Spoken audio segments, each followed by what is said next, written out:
I would rather eat like pasta sauce and meatballs piled on garlic bread than I would pasta. I don't need pasta. I need bread. Good bread, especially the $8 kind, right? Or good crackers or anything that's a little extra.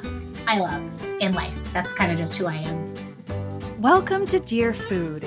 My name is Ashley Cheney and I love food. I love to make food. I love to eat food. I love to talk about making food. If it has to do with food, I am there. See, I actually believe that food has the power to transport us, not just to different places around the world, but also to different places within our memories. Whether it's a food that takes you back to your grandma's kitchen or that awesome crepe you had while visiting Paris, food is the great vehicle of our imagination. So, if you find yourself drooling over pictures of food on Instagram or watching hours of cooking shows, this show is for you.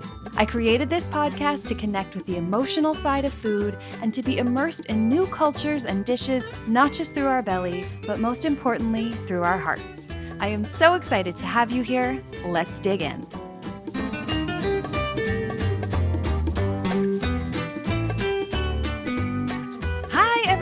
And welcome back for a brand new episode of Dear Food. I am so pumped for this episode because it is all about one of my very favorite foods, and that is bread, and more specifically, that is sourdough bread.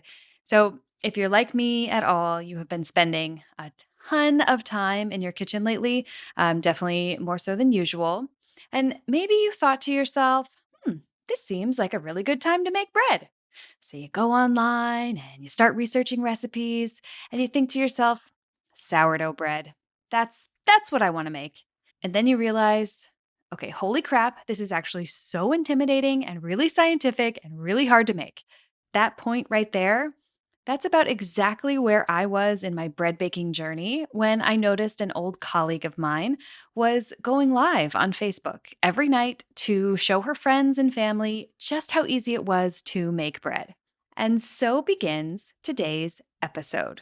When Roya Rose Platsis, who, by the way, is not a professional bread maker, took to social media to show everyone just how easy it is to make sourdough bread, she sort of shot to like viral level status popularity really quickly. Maybe that's because so many people were wanting to learn how to bake bread lately. That's been, trending all over the place. Or maybe it's just because people really liked spending time with her in her kitchen. But whatever the reason was, her videos blew up, and I certainly counted myself among her fans. And understandably so, like why she became so popular.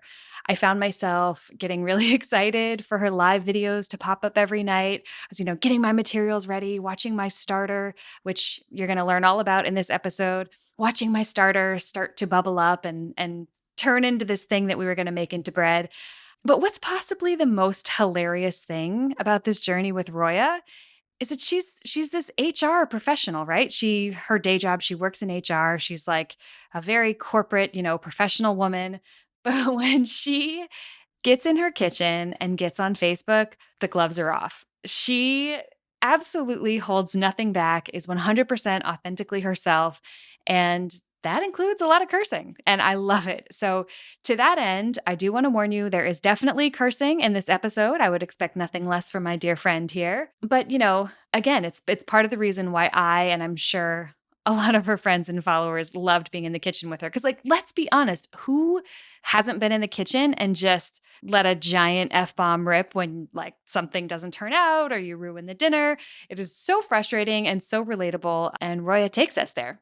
So, like I mentioned, Roya is not a professional chef. She's certainly not a professional baker. She doesn't follow the rules of baking, and she doesn't especially follow the rules of bread baking, probably to the dismay of actual bread makers out there. We're sorry. Her approach is not about doing it the right way. She's about doing it the way that gets it done, which was super appealing to me and definitely the reason why I loved going on this bread making journey through social media with my friend Roya. So without further ado, please join me in welcoming the remarkably human, fabulously delightful Miss Roya Platsis. Is that how you say your last name, Platsis? Yes, Platsis. We're best friends, can't you tell? I realized as I was introing, I'm like, shoot, do I know how to say your last name the right way? That's okay. It's spelled wrong on my marriage license. So No. yeah, What's it spelled as on your marriage license? And doesn't that cause like a ton of headache? it causes a lot of problems. There may have been a variety of flirtatious advances to the DMV guy to get him to actually change my driver's license, with my marriage license being incorrect. I love it. I would expect nothing else. So you and I worked together at a company called Lucasfilm, dun, dun, dun, which, as you listeners may know, is responsible for some of these small movies called Star Wars. What is your memory from Lucasfilm days? Like, if you had to pin it down to, like, I don't know, your key takeaways from your time at Lucasfilm, how would you wrap it up? I would say that the Lucasfilm experience was phenomenal gatherings of people. They did a lot of really great parties. And even in the animation division where we worked, it was much more, there's this really cohesive culture. And we just worked our asses off. I mean, it couldn't have been harder work. We worked in different divisions. You were working in production. I was working in recruiting and HR. So our jobs were pretty aligned in like getting people on board and trying to make sure they were the right people. It was really fun. It was also like 8 years ago, 9 years ago. So it feels like a million years ago when I think of everything that's kind of happened since. But social media has allowed us to stay in touch, which is nice. I don't even know how, but I started seeing all these notifications popping up on Facebook. Roya is going live. Roya is going live. And I clicked on one and I was like, what is this? Oh my God. You were teaching people how to make sourdough starter bread live every day, because it's not a one-time process. It's an event.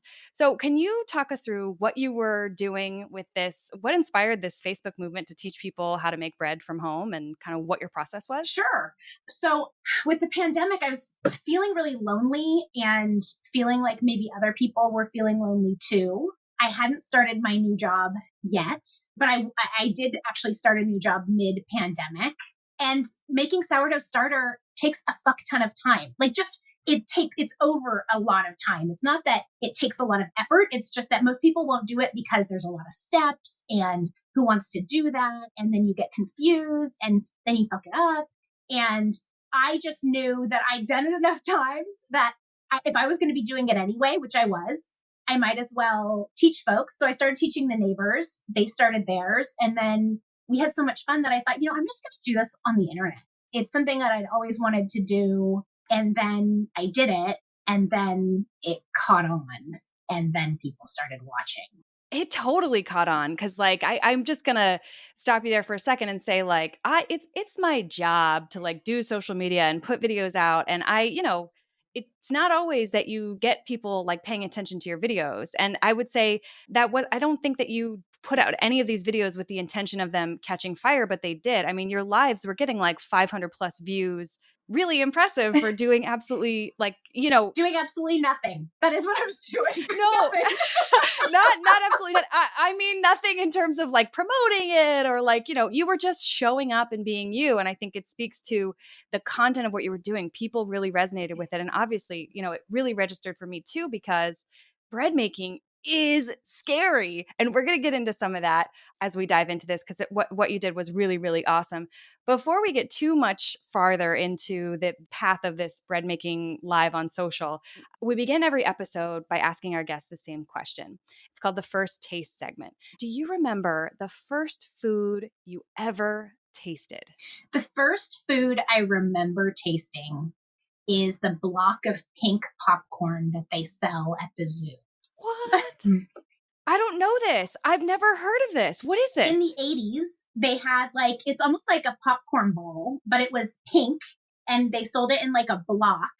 And we grew up really poor. We didn't have any money, but we lived in San Francisco until I was 7, and we would go to the zoo every week almost. And I remember being like 3 or 4 and my mom buying us pink popcorn, and there were 3 of us. We were all 16 months apart. So we had to share it, which was not ideal, but I didn't get to eat junk food. I never got to eat anything sweet. And so that I just remember the memory. I did have some probably like 10 years ago, and it is disgusting and stale tasting and tastes like nothing, but it's kind of my first food memory. And it was weird to have to think about that in the context of this, because I wanted to say something really amazing. And I can't. Like, it's still popcorn. No, but that is amazing. That is amazing, and it's a very specific thing. So San Francisco, there's a lot to unpack here. So I want to get into the nitty gritty. I've never heard of this pink popcorn. I'm gonna definitely look it up. But when you I hear nowadays, I think of the zoo, and I'm like, holy cow, 3 kids going to the zoo. That must have been a fortune. Like, wasn't it? Did you have a pass or something? How did you go to the zoo every week? We must have had passes. Yeah. So it was Right? Because also, it's expensive. yeah, it was also early 80s. We lived in the Sunset District. So my aunt lived probably 2 blocks away from the zoo, and we would spend a lot of time with her. My mom has 10 brothers and sisters. So I had just a ton of cousins. And Wow. 10 brothers and sisters. yeah, Oh, man. yeah. So we would just spend a ton of time at the zoo. As when you have 3 kids, what else do you do with them? And this is pre-zoo remodel. Like, it was Right. cement and, a hippo and some water and the cement. And we spent a lot of time playing at the park in the zoo. And, pink popcorn was, I think, a part of one of those days. And it's a day that I remember. Wow. So with your mom being, a part of 10 brothers and sisters, you can cook so well. I've seen beyond outside of bread, which we're going to get into in just a bit here. I see you in the kitchen. You are like one hell of a cook. Did your mom, who taught you how to cook? Was it your mom? Was it your dad? Did they both cook? My grandmother is an Italian lady, and she cooked phenomenal food. My Yeah. mom was always cooking because, again, we didn't have a lot of money. So there was a lot of like split pea soup and beans and rice. And then really and I always loved to cook. Cooking's important. But when I met my husband, I was doing great in my job, and I was 22. And I loved to go out because I never ate out when I was a kid. So I loved to go get an appetizer and a main course and a dessert. And about 6 weeks into my relationship with my new boyfriend, who I was newly dating, who worked a really blue collar job, he was like, look, I don't think I can afford to date you because we eat out Wow. all the time. And so I really liked him. We've been together now for 15 years. And so I said, okay, well, I'm just, I love to eat good food. So I'm just going to learn to cook. So really, who taught me the real foundational skills is Rachel Ray. I just watched Food Network and learned how to make 30-minute meals. And that was kind of the start of this, which is it. You're right. It's super intense. I cook all the time, and I'm always cooking something intense. So, and that's all self-taught. That's all, going out and finding the recipe, whether it's a Rachel Ray or whether it's the internet, that's all like really driven by your own desire to learn and cook and all that. Yeah. And as a parent, like, to make a dollar stretch and to eat things that are delicious and, take a chicken, roast a chicken, make stock, to make a chicken last a week is an art form. And it's something that's so relaxing to me, like chopping the onions and, bread. We're here to talk about bread. And I think that bread is a more scientific piece of the puzzle. And I love the art of food more than anything. And part of what I tried to bring to the bread Facebooks or Instagram lives, however I was doing it, was the art piece and the flexibility that really can be built into the process if you just don't give a fuck, right? Like, if you really just let it be what it is. And that's what I like about food. Like, I always start with a recipe and make it by the recipe once. And then the next time I make it, I may have the recipe open for reference, but I'm trying to make it more my own. Cooking other people's food isn't nearly as fun as cooking your own food. Yeah. And I think it's feeling empowered enough, like after you've made something enough times to be able to pivot away from the recipe and kind of know where you can make it your own and how you can kind of flex those muscles. That's what I love, when I know how to do the thing. And if I do the X, Y, and the Z, it'll come out this way. And then wouldn't it be cool if, and I did see you do that with some of the bread. So without further ado, let's go ahead and get into the next segment, which is, of course, our food of the day, all dedicated to bread. Can you just walk us through the process, maybe like a quick top line of the how to make sourdough bread? Yes, sure. So the first thing you do is you combine flour and water. And every day you throw away a little bit of that flour and water, and you add a little bit more flour and water to the base. And that creates a starter, and that develops your colonies of yeast over a period of several days. So it does develop, you do have some waste that comes from that. And there are a variety of different ways to use that flour and water that has different quantities of yeast in it. But it takes somewhere between 5 and 10 days to get this beautiful, bubbly, sticky, smelly starter. ready to go. So that's your sourdough starter. And we're talking sourdough bread here. You can make bread with yeast, with like dried yeast, which is basically the same thing. It's just been processed differently and dried. So you've got your starter. You mix your starter with some flour and some water, and you let it sit overnight. And then the next day you look in the bowl and you hope to God that it's bubbled up and it's gotten bigger. That's been the first couple times it was not as good as the third time. I think third time's the charm. And then that's called the levain. And it's essentially just feeding a smaller amount of starter again to then create your bread. So then you start building your bread and you add more flour and more water to your levain and mix it up. And then you add a little salt and then you fold it for what feels like an entire day. Like an entire day. And then you bake the shit out of it. And you bake it really high heat. And you lock in, as much moisture as you can. And my God, there's fucking bread at the end of the day. And it's like an $8 loaf of bread. It's not like $1 loaf of bread, right? It looks like something you would go to the farmer's market and spend hella money on. And then like only eat a tiny slice every you actually go back and you eat like a slice every 25 minutes until the entire loaf is gone, if you're me. Yeah, or me. But there's just a beautiful, fancy loaf of bread, 2 loaves of bread at the end of the process. It's just flour and water. And that was really what I was trying to get across. It does take time. I make no knead bread because I don't have the constitution to sit there and knead a loaf of bread for any length of time, really. And what's nice about the high hydration, which means a really high water content in the bread, and the folding strategy is that you're developing your gluten over a longer period of time really slowly. And that works for me during quarantine. Some people want to get that shit done. And I get that. That's not where I'm at. I don't mind if it takes all day because I'm thinking a day or two ahead if I'm thinking about using it for a meal, but it needed to be simple and it needs to not exhaust me. Right. It is. I mean, I think I will say that it does require this method. And to be fair, I don't know anything about bread baking outside of what you've taught me. So I don't even know when you say I do a no knead bread. I'm like, oh, I didn't know there was a knead bread. I didn't know that was an option. So to me, it's like this day that we talked a lot about being ourselves and the mushy side of cooking. And that is my day. If I'm going to be baking bread, that's my day. That's my self-care. Because it does require a lot of time in the kitchen. You're checking on the dough every half hour to fold it and then letting it proof. And it's like a whole process, which I thoroughly enjoy once I have I don't feel like it's something that you can be done in the middle of a stressful day or you have to get it done. Yeah, I have never done it on a stressful day. If I've ever tried to do it on a stressful day, I've royally fucked it up. Right.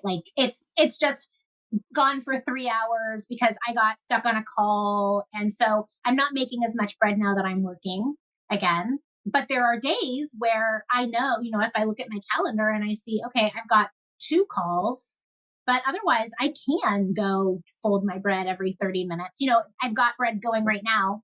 We're going to be on the phone about an hour. I don't care if it's 30 minutes or an hour. I'll just go fold it and then we'll see how it goes a little bit later. Are you doing anything fancy to this bread? I know I've seen you put rosemary and lemon and all these amazing, which I haven't been brave enough yet to I'm still in the straight sourdough, just bake the bread lane. I've not ventured out yet. Yeah. Do you have anything going fancy in there today? I'm doing lemon and rosemary. Again, it's my favorite combination. Della Fattoria is a pretty famous bakery that's here in Petaluma. And they have this Meyer lemon rosemary bread that has big chunky sea salt on the top. And it's just my favorite.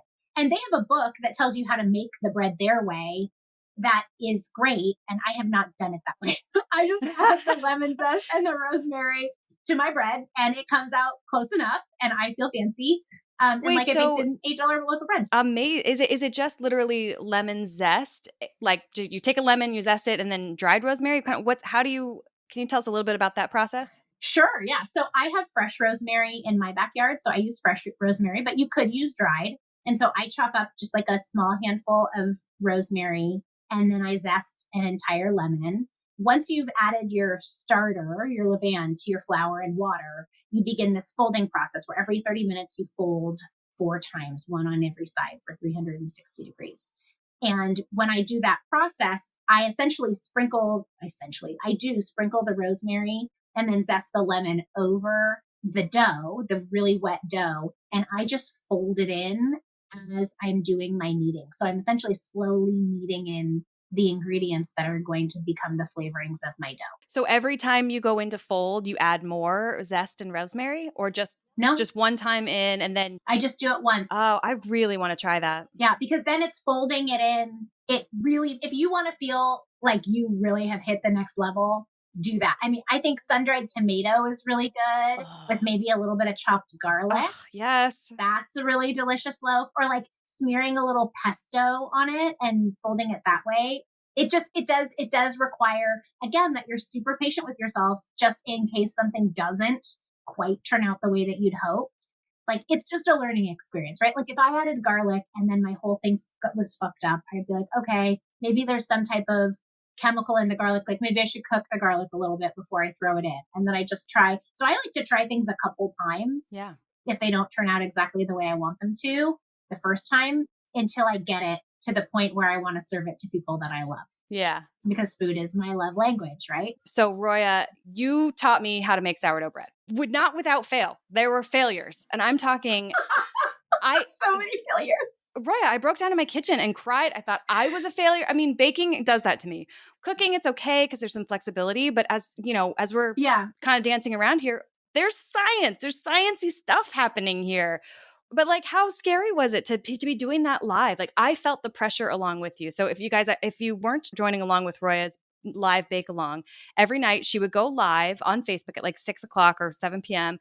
and basically be with us in the process. So it was every day, okay, we're going to feed our starter. This process went on for 5 days, 6 days or whatever. And every night you showed up with us. And I could tell by like night 5, I was like, oh my God, I'm feeling her anxiety. Like, what if this doesn't come out? Can you tell me what that was like having to give up and know that all these people are counting on you for your bread to show up?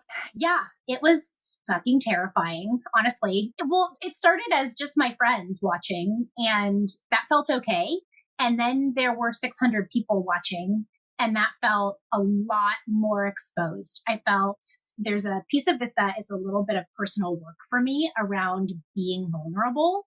And it's okay for me to not do it right. Because through the process, if I did it right every time and then you did and yours didn't turn out, that would have been bad for the process. Like I needed to fail a little to help other people feel like it was okay and that they could keep going. Exactly. And so I just kind of told myself that over and over and over and over again. You know, I've stopped doing the shows because it did get really overwhelming. I was getting somewhere between 15 and 20 comments, like people wanting my help in the evenings and weekends. And I was feeling like I was ignoring my family a little bit. But for the 2 weeks that I did it, it was a great exercise in just being me and being accepted for my flaws. And, you know, I've made many loaves of bread. You know, you said I'm a bread making expert. Like, I'm not an expert. In fact, people who have a sciencey perspective about bread definitely think that I'm doing it wrong and that I'm doing a disservice to people. But if people took a scientific approach, they just wouldn't do it.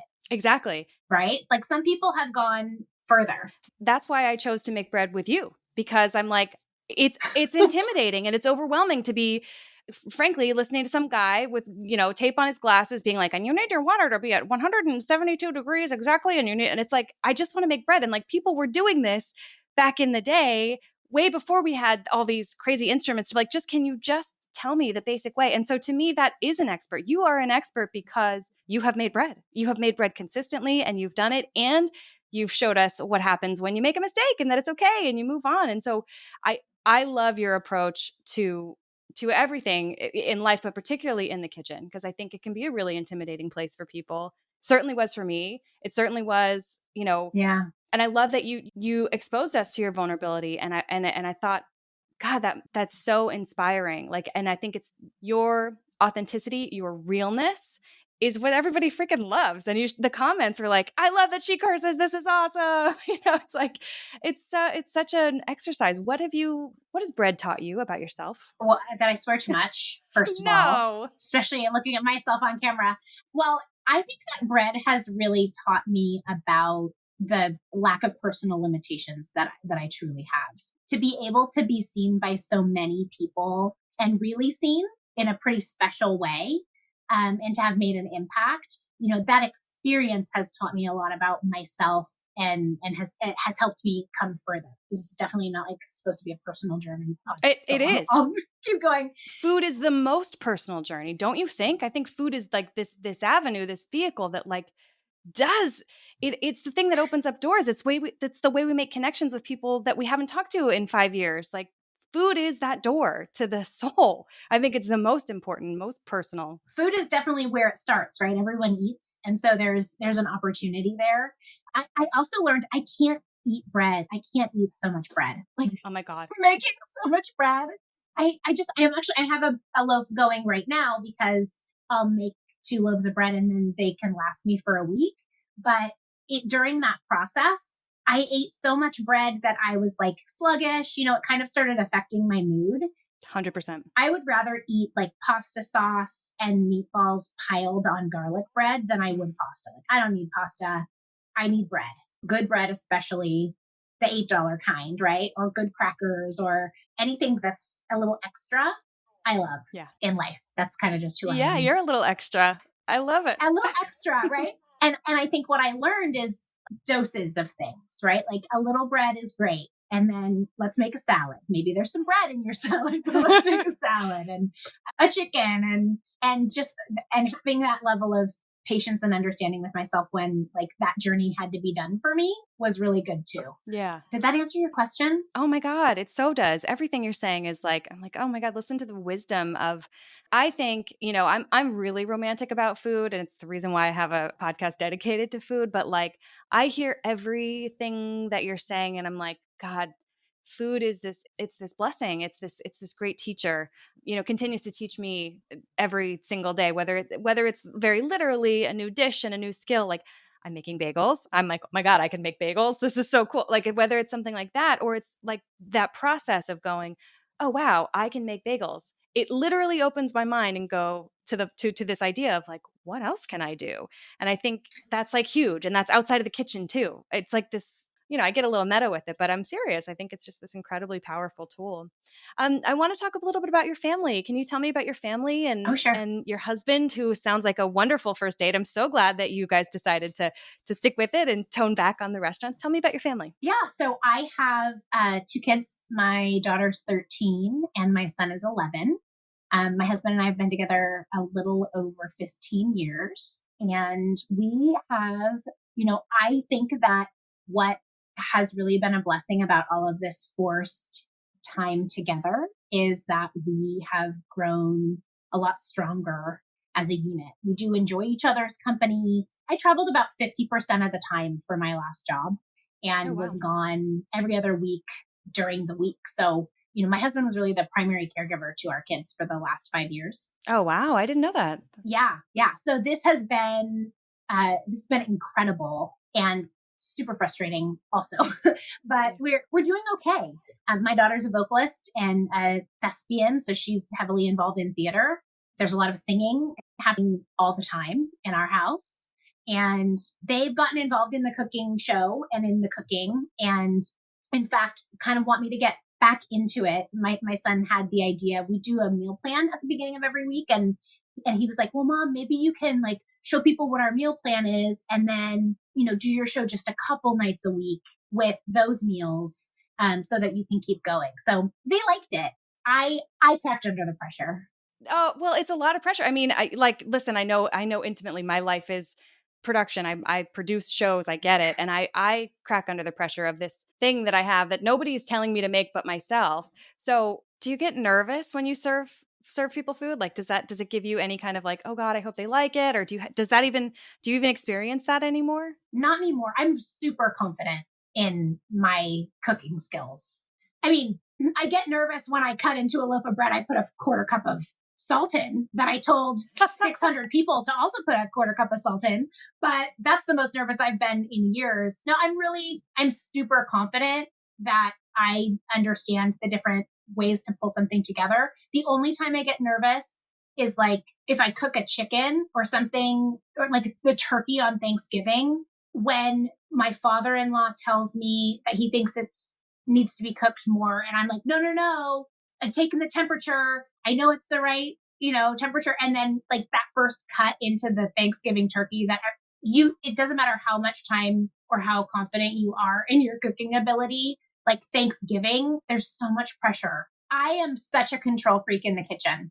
And in fact, if my husband is cooking, I just have to stay out of the kitchen. If he's in charge, it doesn't do anything for our marriage for me to be there because I know how to do it better. And that's not fair. The thing is, I don't have any reason to be like, I've never gone to cooking school. I mean, I do like some volunteer, like very casual cooking school stuff. I don't have any place to be telling people what the hell to do in the kitchen. And I get in there, but I know they're doing it wrong. But who am I to say? But I know they're doing it wrong. I mean, really, it's who am I to say it's either? Horrible. I never cooked perfect. Like he cooked in kitchens. I think I'm just a controlling person working on it, right? Vulnerability.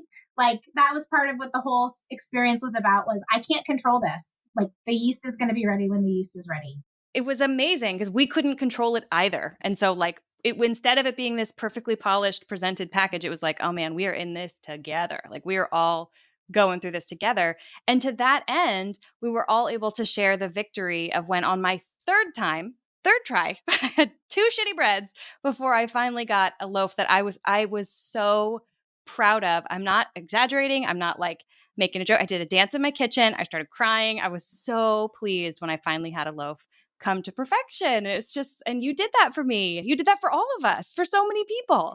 Let's put credit where credit's due. You did that. I did my thing and I was in on the experience. It was a phenomenal experience to see people's own personal kitchens and their bread and their challenges and their anxiety. I mean, I was vulnerable, but then people were really vulnerable with me, right? Like I'm doing this wrong. And I look, if you feel, and a lot of people like just didn't have faith in me when theirs wasn't working. I'm like, go on the internet. Like I read then. If you want your bread to turn out better, if you don't feel like I'm enough for you, go do another thing. Like I'm okay with that. It's not cheating on me for you to go do additional research if you really need it to be successful, right? I stayed true to your advice. You were like, listen, we're going to do this my way. It's not science. If you want science, go get it. We're doing it this way. And I was like, I don't want the science. I don't want to know anything. I just want to do what you tell me to. So I stayed away. And I still am like, and the thing is, I go and research and I find I know there's a lot of really great bread bakers who are probably pissing off right now talking about it as cavalier as we are. But the thing is, I don't like that. It scares me. And I just want to I don't want to be all sciencey about it. I just want to make some bread, man. Totally. I have this friend whose starter it was her mom's starter when her mom was 18 and she's had it going for years. And I took this bread baking. Oh my God. Yeah. I took a professional level whole wheat bread baking class in November with this friend and was like, okay, I make some bread, but this is going to be too advanced for me. And it was a lot. I made a bunch of cool bread, but she had been holding on to her starter forever. I've probably had 6 or 7 starters. I always let them die. I forget them, right? My life gets busy. I also traveled a ton. So she is really good at it. And shout out to Susie if she listens. She's a much better baker than I am. And she's been keeping it going and she's professional. So then I started making this online. She inspired me to video it because she was doing some videos. I'm like, I'm bored too. So I start doing it and I've got 600 people watching. I'm like, shit, Susie should really be doing this instead of me. I'm not it. But it was so fun to be in the experience with people. And I do feel like I had something to say about cooking. And I've really enjoyed speaking to people about my approach to food. My cupcakes never turn out right. My bread generally does because it is just flour and water and I was a really terrible baker forever. And then somebody told me that baking powder expired. And I went and I looked in my cabinet one day and my baking powder was it does. really old. And I mean, this was probably 7 or 8, but I had no idea. like, oh, maybe I'm not a terrible baker. It's just the ingredient is out of date. That was my issue with my bread, by the way. I've come to learn. I want to get into our final segment, well, our almost final segment of the day, but this is our section called Love Listeners. And so if Dear Food is our love letter to the foods that have shaped our lives, Love Listeners is the chance for people to reply to our letter. This is their response. So we did get a couple of calls, and I would love to maybe play. There's a couple of questions if you're open to taking some questions. Yeah, sure. Cool. Okay, so this first question is from Sebastian. So I'm Sebastian, and I want to know what kind of bread would you recommend for someone to bake who's doing it for the first time, like something for a beginner, basically. So Sebastian, I absolutely recommend a no-knead bread. Start with no knead, Knead, not Need. But it really is like you don't need to do anything. Whether you're using sourdough starter, which is a little bit more level 2, or you're using yeast. Yeast is a great place to start. A no-knead bread is just stirring things up and then waiting and time. And it's a great way to feel really successful really quickly and then to start building your skills and abilities. Oh, I love that. Yeah. There's some great books out there. Yeah. Awesome. For me, Sebastian, it was all about the sourdough because first of all, yeast was not available. So I couldn't do any other bread. So I literally had to make my own yeast. And it was just those 2 ingredients. And it felt like a very approachable way in. Okay, our next caller. This is a bit more of a technical question. So we'll do our best here. But remember, we are not a technical experts here. But Drew says he's calling and he has a question. Hi, I'm calling and I had a question. I brew beer, and when you brew beer, you always are trying to eliminate bacteria and really focus on the interaction between the yeast and the ingredients. But with baking bread, I understand that there's a dynamic relationship between bacteria and yeast. How does that work, and how does that impart different flavors or a successful loaf of bread when you bake it? Yeah, so I think I understand what he's trying to say. So in beer, you're trying to isolate and control how the yeast develops within the beer so that it doesn't spoil and go bad. That's, I think, what he's saying. And I have a very good friend who is very into beer. And so if he listens to this, he is going to be super mad at me because I'm sure I'm going to slaughter it. But so with the beer, you are trying to eliminate bad bacteria. The same goes for bread. With sourdough, you're using the yeast that's in the flour and the air to attract that. But every day, you are trying to control it a little bit. So every day, you're removing part of it. You're adding more flour in. You don't want bad bacteria. In fact, real bakers would say use purified water. You know, again, ours is the fucking approach, right? So we're just going to use the water that we have. But your starter can go bad, and it will go bad if it can mold over and get really gross if you're not properly covering it while still allowing it to breathe. It will turn on you. But in the same way that beer is, the sugars in beer are then like eating the yeast and turning it into alcohol. That's exactly what a sourdough starter is doing. It's eating the yeast, and that's why you need to continue to feed it. And if you didn't feed it, it would turn into alcohol. It does get this like alcoholic aroma, and that's how it goes bad, is that it's just turned and gone through that process even further. Maybe that answers his question. I think it totally does answer his question. There's definitely a correlation between, I think, frankly, beer making and bread making. I heard that top layer of like liquid, which comes on, I was noticing it a couple of times. I've learned from my mistakes now from bread making, and a couple of things I was doing wrong was I wasn't feeding my starter enough. It was hungry because I wasn't discarding enough of the starter because I felt bad about wasting it. So I wasn't throwing enough away, but I hadn't increased my flour water feeding. Right. So my starter was literally starving. It was hungry because I didn't want to get rid of the flour. And so what was happening was the top layer was called hooch. The internet tells me anyway, it's called hooch. And I'm like, that's alcohol. that is means alcohol. Beer. Yes. And so I think that I think it is the same process. It is doing the same thing, but I've never made beer. I think you got it. I think you hit the nail on the head. And if not, we gave some other good information. So perfect. Okay. If not, fuck it. Exactly. Okay. Our last question. So Amy writes in, I've been feeding my starter for 5 days now. It doesn't seem to be bubbly or active. What should I do? You keep feeding your starter. Keep discarding it and feeding it. you may want to feed it a little extra, add a little bit of additional flour and water, and just be patient. Yeah. Patience is the name of the game here. It does stall. So what we found in our process is that it bubbles really great for a couple days and then it stalls for a few days. But generally by day 7 or 8 or 9 or 10, you'll start to see it picking back up again and doing its thing. But, the second that you start to feel like you've done it wrong, you're wrong because you haven't. It's so simple. You cannot fuck it up. You really can't if you just are patient. Yeah. What do you think about flour? Like, that is certain flour more successful than other flours? I had a bit of trouble with my plain white flour. I think I got better once I started using a whole wheat flour. Yeah. So I use a dark rye in my starter generally.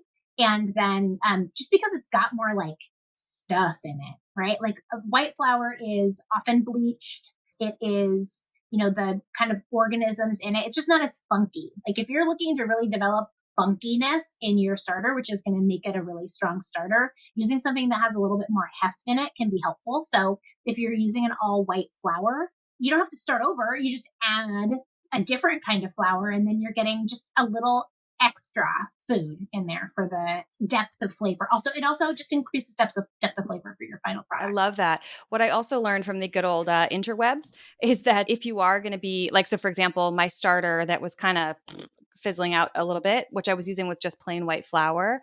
My second batch, which stalled out and died, I think I shocked it because I was feeding it all white flour and then I switched it up immediately and fed it 100% of the whole wheat flour and it freaked it out. So I think it's like, when you transfer a fish, like if you ever had a goldfish and you transfer it from the water bag, I think it's kind of like that maybe. I don't know.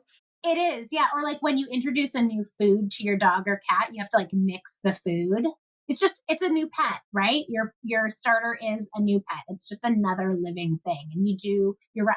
I agree that you could have bad results if you just completely changed the kind of food that it was getting. Yeah.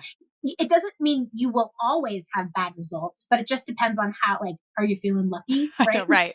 If you've been spending 5 or 7 days on something, often you're not feeling particularly open to failing on day 6. Totally, because you're like, this has to work. I've spent so much time. I've literally held this effing starter in my lap to try and keep it warm, to try and encourage it to grow.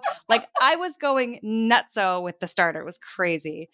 Okay, Miss Roya, before I let you go for the day today, we are going to end every episode in the same way. So here it is.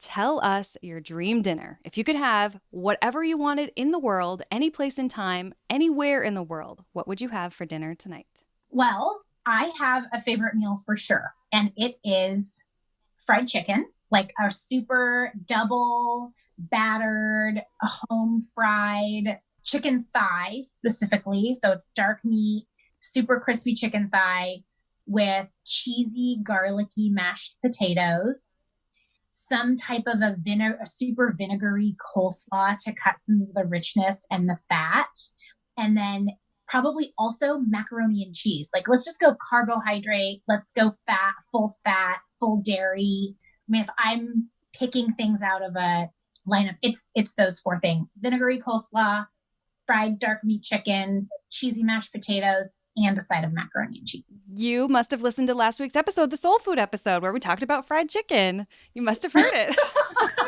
There's just no food that, first of all, it's hard to make well. Right. Delicious. Yeah. So now this fried chicken and coleslaw, are you making this yourself or is there a place that you're getting all these yummy yums? I love other people's fried chicken because it is such a pain in the ass. I mean, when you make it at home, I'm cleaning it up for days and the cleanup is not my favorite part. Oh, I hear you. I'm kind of I love fried chicken. Like I said, we talked about it a lot in last week's episode. Lem even told us about his favorite spot, which is actually in Chicago. So we can't quite go to Chicago. But if this is our dream dinner, you should head over to Gus's Fried Chicken in Chicago. According to Lem, it's the best spot for fried chicken in the United States. So yeah, it's full of everything that is delicious about food: fat, salt, umami flavor. So when you go to a restaurant and you can get really good, real fried chicken and soul food, there's no compare. Amen. Amen to that. Well, and I was thinking, like, do I go giant piece of garlic bread with bolognese, like meat sauce? Because that's my other favorite. Like, fuck the spaghetti. I just want meat sauce. But then if I'm really being honest with myself, it is fried chicken. Ooh, Roya, good dream dinner. I love it. I'm with you. For mocktail recipes, for bread recipes, for your amazing personality, where can everybody find you online? What have you got cooking? Well, I have a YouTube channel called Fancy as Fork that I am starting. Not suitable for work. There's definitely swearing. I'll be loading up my bread series on there. And additionally, we'll have Instagram and Facebook pages with the same name. I've been playing around a little bit with names, but I think we've settled on Fancy as Fork. I anticipate that the next series will be something about leveraging all of the produce that we have in our gardens. As we hit spring and summer, we want to be at our ovens a lot less and outdoors a lot more. So I'll probably take you through my journey of cooking from my garden. Amazing. I can't wait to see it. I love how you casually throw out, all the produce we have in our gardens. I'm like, I live on a small plot of land in Los Angeles where there is not nary a garden, but you know what? We do have a farmer's market. Well, I'm hopeful that I can help with that. We'll see how motivated I am. I think that the world would be such a brighter place with more Roya in it. And I can't wait to see what you bring to Fancy as Fork, y'all. That sounds amazing. That is so sweet. Roya, thank you so, so much. Thank you. Oh, you're so sweet. I'm so glad that we got time to talk with you today. Thank you so much for being on Dear Food. Absolutely.